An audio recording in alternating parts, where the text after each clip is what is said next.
નમસ્કાર પ્રશિક્ષણાર્થી ભાઈઓ અને બહેનો, ડીએલએડના ખાસ વિડીયોમાં આપનું સ્વાગત છે. અને આજના આ વિડીયોમાં આપણે પાશ્ચાત્ય તત્વચિંતકોના મતે આપણી કેળવણીની વાતને સમજીએ. અને આપણા પ્રશ્નો પૂછાય છે એટલે ખાસ તમે સમજજો અને સમજીને યાદ રાખશો.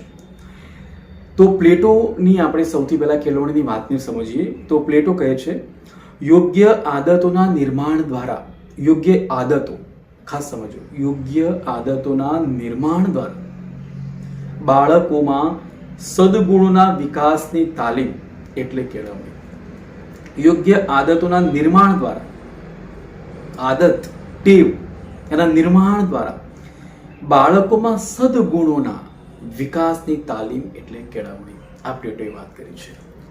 સદગુણ આપણામાં પણ હોવા જોઈએ, જરૂરી છે. માટે આપણે તાલીમાર્થી છીએ કે અધ્યાપક છીએ કે વોટ એવર જે પણ છીએ, પણ સદગુણ સાથે જોડાયેલા રહેવું જોઈએ. અને ખાસ કરીને ડિસિપ્લિન આપણે મેન્ટેન કરવી જોઈએ, ડિસિપ્લિનમાં રહેવું જોઈએ, સદગુણો સાથે જીવન જીવવું જોઈએ. તો સદગુણ અને પ્લેટો બહુ સરસ રીતે તમે યાદ રાખી શકશો. હવે પેસ્ટોલોજી કહે છે, કેળવણી મનુષ્યની જન્મજાત શક્તિઓનો નૈસર્ગિક, સુસંવાદી અને પ્રગતિશીલ વિકાસ છે. પેસ્ટોલોજીની આ વ્યાખ્યાને પણ આપ બહુ સરસ રીતે સમજી શકશો. એકદમ સરળ છે કે કેળવણી મનુષ્યની જન્મજાત શક્તિઓનો નૈસર્ગિક, સુસંવાદી અને પ્રગતિશીલ વિકાસ છે. અહીંયા નૈસર્ગિક, સુસંવાદી આ બે શબ્દો તમારા માટે નવા હશે, તો એને યાદ રાખશો. અને આવા શબ્દો પેસ્ટોલોજી સાથે જોડાયેલા છે, એ તમને સરળતાથી યાદ રહેશે. હવે સોક્રેટિસ કહે છે, પ્રત્યેક માનવના માનસમાં અદ્રશ્ય રહેલા વિદ્યમાન વિશ્વના સર્વમાન્ય વિચારોનું પ્રગટીકરણ એટલે શિક્ષણ. સોક્રેટિસ કહે છે કે પ્રત્યેક માનવના માનસમાં અદ્રશ્ય રહેલા, જોઈ શકાતા નથી, વિદ્યમાન વિશ્વના સર્વમાન્ય વિચારોનું પ્રગટીકરણ એટલે શિક્ષણ. જુઓ, આ મનની અંદર વિદ્યમાન અનંત શક્તિઓ, અને આ અનંત શક્તિઓ, એમાંથી ઉદ્ભવતા વિચારો અને આવા ઘણા બધા સદવિચારોએ આ વિશ્વને ઘણું બધું સારું આપ્યું છે અને ઉપયોગી આપ્યું છે. એટલે અહીંયા ચોખ્ખું લખ્યું છે કે સર્વમાન્ય વિચારોનું પ્રગટીકરણ.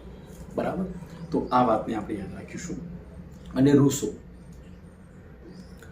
કુદરત દ્વારા મળતી કેળવણી જ સાચી કેળવણી છે. બહુ સરસ અને સરળ વાત.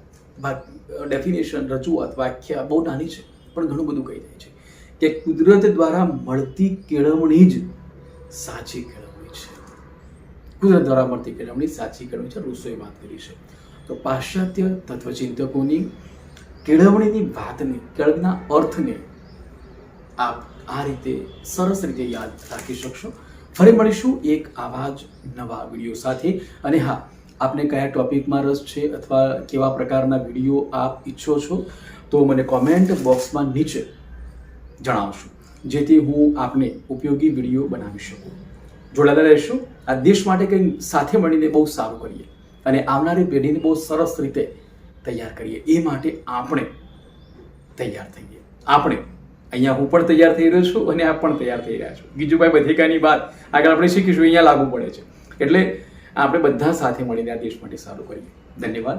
ફરી મળીશું નવા વિડીયો સાથે. ચેનલ પર નવા હોય તો ચેનલને સૌથી પહેલાં સબસ્ક્રાઇબ જરૂર કરજો. અને હા, અનેક તાલીમાર્થીઓ સુધી આ વિડીયોને પહોંચાડજો, જેથી દરેક તાલીમાર્થી આ દેશ માટે એક સાચા આદર્શ શિક્ષક બને. નમસ્કાર. જય સાક્ષરતા.